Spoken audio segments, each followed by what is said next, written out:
예수님이 태어나셨던 이 베들레헴은 현재 이 팔레스타인 안에 있는 팔레스타인 자치 지역인 이 서안 지역 안에 베들레헴이 있습니다. 이 베들레헴을 가려면 엄청난 규모의 장벽을 지나야 이 베들레헴으로 갈 수가 있죠. 이스라엘은 이 자국민을 보호한다는 명목하에서 이스라엘과 팔레스타인 지역을 가로막는 높이 9m의 분리장벽을 세워놓았습니다. 이 분리장벽은 이 팔레스타인 서안 지역을 감옥처럼 완전히 감싸고 있습니다. 팔레스타인의 또 다른 거주 지역이었던 이 가자 지구는 지금 하마스와 이스라엘 간의 전쟁으로 수많은 사상자가 발생하고 있습니다. 현재 이스라엘과 팔레스타인과는 높은 담으로 갈라져서 불신과 갈등 그리고 폭력으로 평화를 찾아볼 수 없는 고통 속에 놓여 있다는 것입니다. 예수님이 태어난 땅 이스라엘은 지금 세계의 화약고라고 불리면서 빈장과 갈등이 첨화되고 있고 현재도 전쟁으로 엄청난 고통을 경험하고 있다는 것입니다. 예수님이 태어난 때는 아우구스투스 황제의 통치 시절이었습니다. 아우구스투스는 로마의 첫 번째 황제였죠. 아우구스투스 전까지는 황제가 아닌 시민에 의해서 세워진 통치자가 공동으로 다스리는 공화정이었습니다. 공화정은 귀족 그룹이었던 원로원들과 시민을 대표하는 호민관에 의해서 이루어졌었습니다. 이 호민관은 평민들의 권익을 대표해서 원로원들이 전횡을 견제했었고 로마의 권력층과 이 평민간의 균형을 맞추는 역할을 호민관이 담당을 했었습니다. 로마가 공화정일 때는 귀족과 평민간의 담이 높지를 않았습니다. 그러나 아우구스투스가 황제로 등극하면서 모든 권력이 황제에게 집중되게 되었습니다. 역사가들은 로마가 멸망하게 된 원인 중에 하나가 바로 로마가 공화정에서 권력이 1인에게 집중되는 황제 통치로 바뀐 것에 한 가지 원인이 있다라고 그렇게 여기기도 하죠. 로마가 황제 체제로 바뀌면서 권력자와 평민 간에는 넘을 수 없는 높은 벽이 생겨졌고 평민은 권력자에게 절대 충성을 바쳐야 되는 존재로 바뀌게 되었습니다. 아우구스투스 황제는 강력한 힘, 이 군사력으로 로마 제국을 다스렸고 전쟁을 통해서 식민지를 늘려가기 시작했죠. 식민지는 로마에게 세금을 잘 내는 한 로마 황제의 보호를 받을 수가 있었던 것입니다. 이것을 팍스 로마나 로마의 평화라고 부르고 있습니다. 겉으로 보기에는 평화로웠을지 모르지만은 수많은 백성들의 수탈과 착취가 그 밑에 깔려 있었고 힘으로 군사력으로 누르는 가짜 평화였을 뿐이라는 것이죠. 오늘 본문을 보게 되면 가이사 아우구스도가 영을 내려 천하로 다 호족하게 하였으니 라고 되어 있는데 즉 아우구스투스 황제가 세금을 제대로 거두기 위해서 식민지 국가에게 인구조사를 하게 했던 것입니다. 로마의 가혹한 세금 징수는 황제와 귀족들에게는 부를 준 반면에 식민지 백성들에게는 엄청난 가난한 삶을 살게 만들었다는 것입니다. 로마와 이 식민지 간에는 높은 담이 쳐졌었고 식민지 백성들은 힘들게 살아갈 수밖에 없는 상황에 놓여 있었던 것이죠. 마리아와 요셉도 호족 조사에 응하려 고향 베들레헴으로 갈 수밖에 없었습니다. 만삭의 몸을 이끌고 어렵게 베들레헴에 도착했지만은 늦게 도착한 탓에 묵을 여관이 하나도 남아있지가 않았습니다. 요셉과 마리아는 헛간에 머물 수밖에 없었고 그곳에서 예수님을 해산해야만 했죠. 예수님이 탄생하신 때는 온갖 장벽이 쳐져서 지배국과 피지배국, 권력자와 피권력자, 부자와 가난한 자로 갈라진 세상이었습니다. 권력자와 귀족, 평민과 가난한 자들 사이에 장벽이 높이 쳐져 있던 바로 그런 세상에 예수님이 오셨던 것입니다. 어쩌면 지금의 세상도 별 다를 바가 없는 것 같습니다. 오히려 더 많은 장벽들이 쳐져 있죠. 세상은 무한 경쟁 속에서 인간의 이기심이 극대화되어서 이권과 편익을 쟁취하고자 수많은 장벽들을 세워가고 있습니다. 지역 간의 장벽, 학력의 장벽, 남녀의 장벽, 부의 장벽, 이념의 장벽, 종교의 장벽, 나라 간의 장벽, 인종 간의 장벽 등 보이지 않는 수많은 장벽이 서로를 가르고 분리시켜 놓고 있죠. 너와 나는 다르다. 너보다 낫다라는 차이와 차별의 장벽을 높이 세우고 기독권을 빼앗기지 않으려 수많은 담을 세우며 담 너머의 사람들을 무시하고 폄하하며 함부로 하는 일이 세상 곳곳에서 일어나고 있습니다.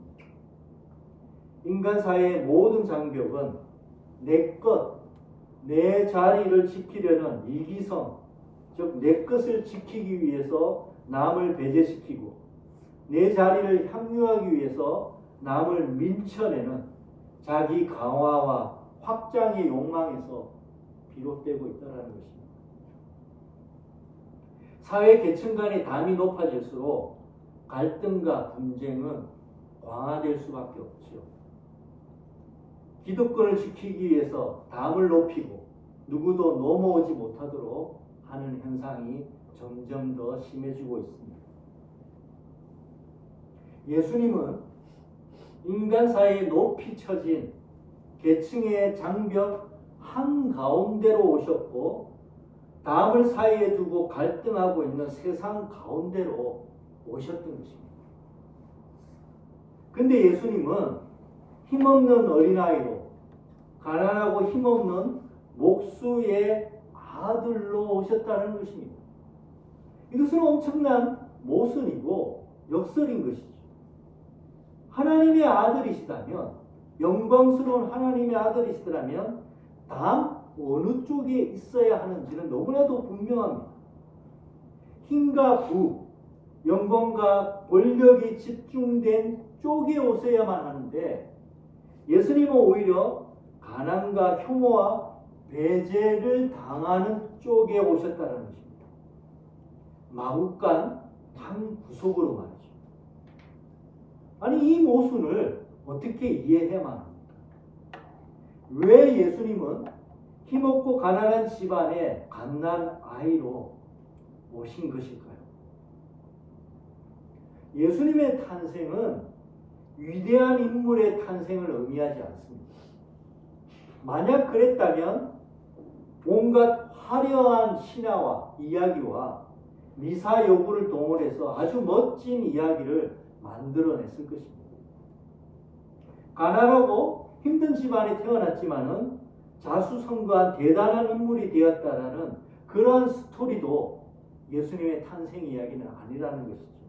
우리 주변에는 그런 이야기들이 너무나도 많이 있습니다. 하지만 예수님의 탄생 이야기는 그러한 반전의 성공 신화를 위한 것이 아니었다는 것이죠. 예수님의 탄생은 장벽을 허무시는 이야기였고 높이 처진 장벽 사이로 드러워진 갈등과 분쟁을 허물어 평화를 주시는 이야기였다는 것입니다. 예수님의 탄생은 먼저 하나님과 인간 사이에 담을 허무시는 이야기였습니다. 하나님과 인간 사이에는 하나님과 피조물이라는 근본적인 담이 있었고 인간의 죄로 인한 장벽이 있었습니다. 그래서 하나님은 사람에게 갈 수 없었고 사람은 하나님께로 올 수 없었던 것이죠. 근데 예수님의 탄생은 하나님이 인간 편으로 넘어오신 것이고 하나님이 인간이 되신 것이었습니다. 하나님이 하나님이신 것을 포기하신 것이었고 하나님의 신성과 고난과 영광과 지위를 포기하신 것이었습니다. 하나님이 일종의 기독권을 먼저 포기하신 것이었죠. 하나님이 스스로를 낮추시고 인간이 되어서 인간과 화목하고자 하셨던 것입니다. 그 길을 여신 것입니다. 예수님의 탄생은 하나님이 자기를 낮추어 자기를 먼저 희생하셨고 인간과 화해하고자 손길을 내무셨던 평화의 사건이었다는 것입니다. 또 예수님의 탄생은 하나님과 인간 사이에 담을 허물었던 이야기일 뿐만 아니라 인간과 인간 사이에 쌓인 장벽을 허무는 이야기였다는 것입니다. 인간 사이에 처진 모든 장벽은 내 것과 내 자리를 지키려는 이기성에서 비롯된 것입니다. 내 것, 내 가족, 내 나라라는 그 아성을 쌓고자 남을 배제하고자 벽을 쌓은 것이죠. 자신을 위해 쌓은 담은 결국 우리 자신마저도 고립시켜버립니다. 언제 담이 무너질지 몰라 더 높은 담을 쌓아서 남으로부터 나를 고립시키는 것이죠. 담을 쌓으면 결국 담 안에 있는 자나 담 밖에 있는 모두를 고립시켜버립니다. 지금 이스라엘과 팔레스타인 간의 높은 담으로 인하여 그 누구도 행복하지 않은 채 불안과 갈등 속에서 살아가고 있는 것을 우리는 목도하고 있습니다. 담을 높이 쌓는 한 평화는 없죠. 담을 사이에 둔 채 평화를 말할 수 없고 평화를 이룰 수는 없는 것입니다. 이기성을 내려놓고 나라는 아집을 내려놓고 내 것이라는 지착을 내려놓고 담을 허무는 것에서 평화는 시작되는 것이죠. 예수님은 자신을 낮추시고 비우셔서 사람에게 오셨습니다. 예수님은 하나님의 모든 영광을 내려놓으시고 사람이 되셨을 뿐만 아니라 더 낮은 종이 되셨고 더 나아가 사람을 위해서 자기 몸을 내어 주셨죠. 이것을 신학적 용어로 케노시스, 자기 비우심이라고 얘기를 합니다. 예수님은 자기를 비워 인간이 되셨습니다. 하나님과 사람 사이에 처진 담을 하나님이 먼저 허무셨고 하나님과 사람이 평화를 누리는 길을 예수님이 여셨던 것입니다. 예수님의 탄생은 담을 허무는 길을 보여주신 것이고 평화로 가는 길을 알려주신 것이죠. 힘, 군사력으로 로마 황제의 평화와는 다른 평화였습니다. 자기를 비워 자기를 낮추심으로 희생과 섬김으로 이루어지는 평화의 길을 예수님이 보여주신 것이죠. 예수님의 탄생 이야기 중에 놀라운 장면이 있습니다. 그것은 목자들이 예수님의 탄생 소식을 천사로부터 듣게 되는 장면이죠. 당시 목자는 가장 천민에 해당하는 가난한 이들이었습니다. 대부분의 목자들은 권력자와 부자들의 양떼를 대신 쳐주고 싹쓸 받아서 생계를 유지하며 살아갔던 사람들이죠. 그런데 예수님의 탄생 소식을 가장 먼저 들었던 자는 다름 아닌 가난하고 천한 목자였다는 것입니다. 사회에 처진 벽 바깥 가장자리에 있던 이들에게 복음이 먼저 전해진 것입니다. 예수님이 이 땅에 오셔서 하시려는 일이 무엇인지를 잘 보여주는 사건인 것이죠. 목자들에게 평화의 복음이 들려지고 난 뒤에 천군 천사의 합창 소리가 온 땅을 퍼져 울려왔습니다. 지극히 높은 곳에는 하나님께 영광이요, 땅에는 하나님이 기뻐하신 사람 중에 평화로다. 그렇습니다. 예수님은 벽을 허물고 담을 무너뜨리며 평화를 주시기 위해서 이 땅에 오신 것입니다. 예수 그리스도로 인하여 땅에 평화가 이루어지는 것, 그것이 하나님께 영광인 것이죠. 예수님은 평화를 주러 오셨습니다. 높이 처진 담을 무너뜨려 함께 살아가는 길을 주려고 오셨죠. 그렇기에 크리스마스는 예수님이 주신 평화가 모든 이에게 모든 곳에 임하도록 기도하며 소망하는 날인 것입니다. 크리스마스는 평화를 바라는 날인 것이죠. 서로를 갈라 갈등과 분쟁을 일으키는 장벽이 무너지기를 기도하는 날인 것입니다. 상술의 흥성이는 크리스마스는 예수님의 탄생의 의미를 모른 채 욕망의 벽을 다시 쌓는 것일 뿐입니다. 크리스마스의 역행인 것이죠. 축제 분위기에 들떠 즐거움과 낭만으로 즐기는 날이 되는 한, 예수님은 지금도 여전히 크리스마스에 있을 곳이 없으신 것입니다. 첫 번째 크리스마스에 예수님이 누일 곳이 없어서 마곡간에 계신 것과 마찬가지일 수 있다는 것입니다. 우리는 예수님이 오신 2023번째 크리스마스를 기념하고 있습니다.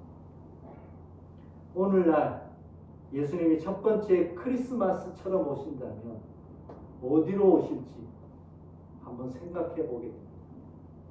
그리고 예수님이 정말 어디에 계실지 상상하며 찾아봅니다.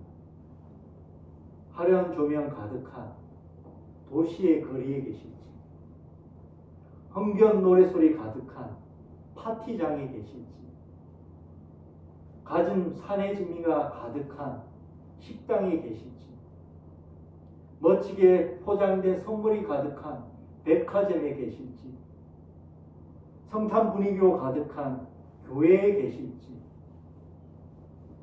그러나 화려한 조명 뒤 장벽 너머 어둡고 누추한 마국간만은 차마 찾아볼 수 없을 것 같습니다. 혹 지금도 예수님이 그곳에 계실까 말이죠. 그리고 생각해 봅니다. 2023년 전 베들레헴에 오셨던 예수님이 21세기에 지금 오셨더라도 베들레헴에 오셨을지 모르겠다고. 장벽에 둘러싸인 채 분쟁과 고통이 있는 베들레헴이 다른 어떤 곳보다 하나님의 평화가 절실히 필요한 곳이기 때문일 것입니다. 매년 반짝이고 흥겨운 크리스마스를 보낼 때마다 마음 한편에 불편함이 저에게 있었습니다. 나는 크리스마스를 정말로 제대로 보내고 있는가?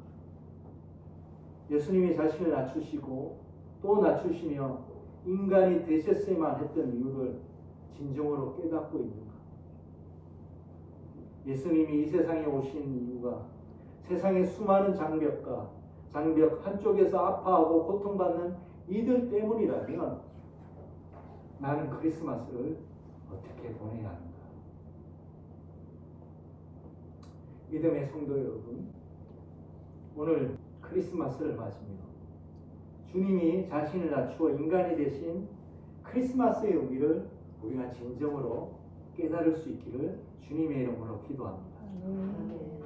평화를 위해 자신을 낮추신 주님처럼 우리도 우리의 이기성을 비워 우리 안에 있는 장벽을 먼저 걷어낼 수 있기를 축원드립니다. 아멘. 더 나아가 세상의 수많은 장벽 가운데 예수님의 평화가 임하기를 기도합니다. 장벽에 가려 고통받는 이들을 눈물을 닦아주는 우리가 되기를 주님의 이름으로 이 성탄절날 축원하며 축복드립니다. 아멘. 같이 한번 기도하면 좋겠습니다.